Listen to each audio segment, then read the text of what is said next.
नमस्कार, आप दुनिया के फटाफट बुलेटिन में आप सभी का स्वागत है और नजर डालेंगे आज की खास खबरों पर। चुनाव आयोग का ऐलान। लोकसभा चुनाव 2024 7 चरणों में होगी। 19 अप्रैल, 26 अप्रैल, 7 मई, 13 मई, 20 मई, 25 मई और 1 जून को होगा मतदान। 4 जून को होगी मतगणना। चुनाव आयोग ने कहा इस बार लोकसभा चुनाव में 21.54 करोड़ युवा वोटर्स भाग लिए हैं। इनकी उम्र 18 से 29 साल के बीच है। 1.82 करोड़ युवा पहली बार करेंगे मतदान। ईवीएम पर उठ रहे सवालों का मुख्य चुनाव आयुक्त राजीव कुमार ने दिया शायराना अंदाज में जवाब। कहा वफा खुद से नहीं होती, खता ईवीएम की कहते हो। लोकसभा चुनाव के लिए कुल 97 करोड़ पंजीकृत मतदाता। चुनाव आयोग ने सभी मतदाताओं से मतदान की अपील की। कहा यह हम सभी के लिए ऐतिहासिक अवसर है।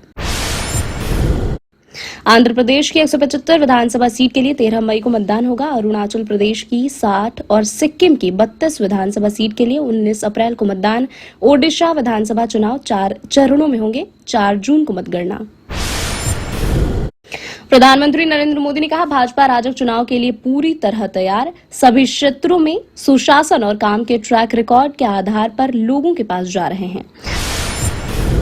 लोकसभा चुनाव से पहले लक्षद्वीप में पेट्रोल और डीजल के दामों में 15 रुपए तक की कटौती। खर्च की वसूली के लिए लागू अतिरिक्त शुल्क को हटाने से पेट्रोल और डीजल की कीमतों में कमी हुई।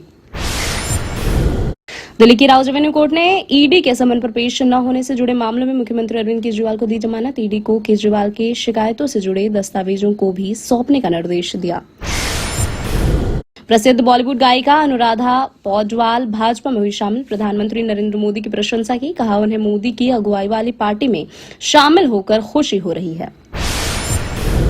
तेलंगाना के मुख्यमंत्री ए रेवंत रेड्डी ने धन शोधन मामले में बीआरएस नेता के कविता की गिरफ्तारी को नाटक करार दिया। कहा वह जानना चाहते हैं कि पूर्व मुख्यमंत्री के चंद्रशेखर राव इस मुद्दे पर चुप क्यों हैं।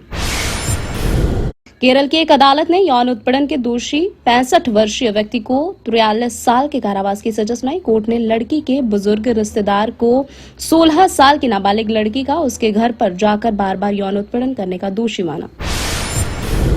चुनाव आयोग ने जम्मू कश्मीर में भी विधानसभा चुनाव कराने के संकेत दिए। कहा वहां अतिरिक्त सुरक्षा बलों की जरूरत होगी। ऐसे में लोकसभा चुनाव के साथ वहां चुनाव संभव नहीं। लोकसभा के बाद वहां कराए जा सकते हैं चुनाव। कांग्रेस नेता अधीर रंजन चौधरी ने कहा अगर चुनाव आयोग चाहे तो 10 चरणों में भी चुनाव कराए। पिछले चुनाव भी 7 चरणों में हुए थे। इससे पता चलता है कि चीजें नहीं बदलती हैं। हम अभी भी 7 चरणों की प्रक्रिया पर अटके हुए हैं। हम डिजिटल इंडिया की बात करते हैं लेकिन 7 चरण की प्रक्रिया में फंसे हुए हैं। एआईएमआईएम प्रमुख असदुद्दीन ओवैसी ने कहा सीएए को चुनौती देने वाला हमारा मामला पहले से ही सुप्रीम कोर्ट में है, लेकिन उस समय भारत सरकार ने कहा था कि नियम अभी तक नहीं बनाए गए हैं। अब सरकार ने अधिसूचना जारी कर दी है और नियम बना दिए हैं, इसलिए सीएए पर सुप्रीम कोर्ट जाना जरूरी है। प्रधानमंत्री नरेंद्र मोदी ने कर्नाटक के कुलबर्गी में कहा जब हम कहते हैं कि भारत लोकतंत्र की जननी है तो पूरी दुनिया उसे स्वीकार करती है, लेकिन अब ये बात कांग्रेस वाले सुनते हैं तो उनके पेट में दर्द होना शुरू हो जाता है। ये लोग हमारे देश को, हमारे लोकतंत्र को, हमारी महान परंपराओं को बदनाम करते हैं।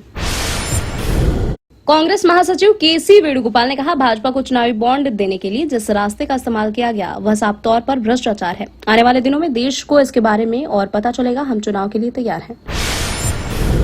मोदी सरकार ने यासीन मलिक की अगुवाई वाले JKLF Jammu Kashmir people's freedom league पर लगाया प्रतिबंध। केंद्रीय गृह मंत्री अमित शाह ने कहा देश की सुरक्षा, संप्रभुता और अखंडता को चुनौती देने वाले किसी भी व्यक्ति को कठोर कानूनी परिणाम भुगतने होंगे।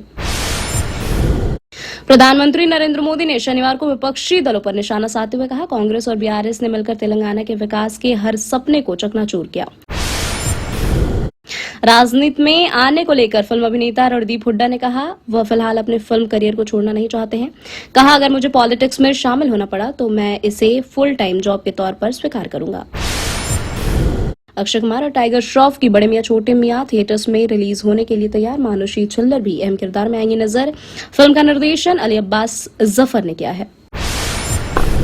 ये थी आज की फटाफट बुलेटिन और ऐसे ही ताजा अपडेट्स के लिए बने रहे हमारे साथ, यानी कि विजिट करें आप दुनिया पर।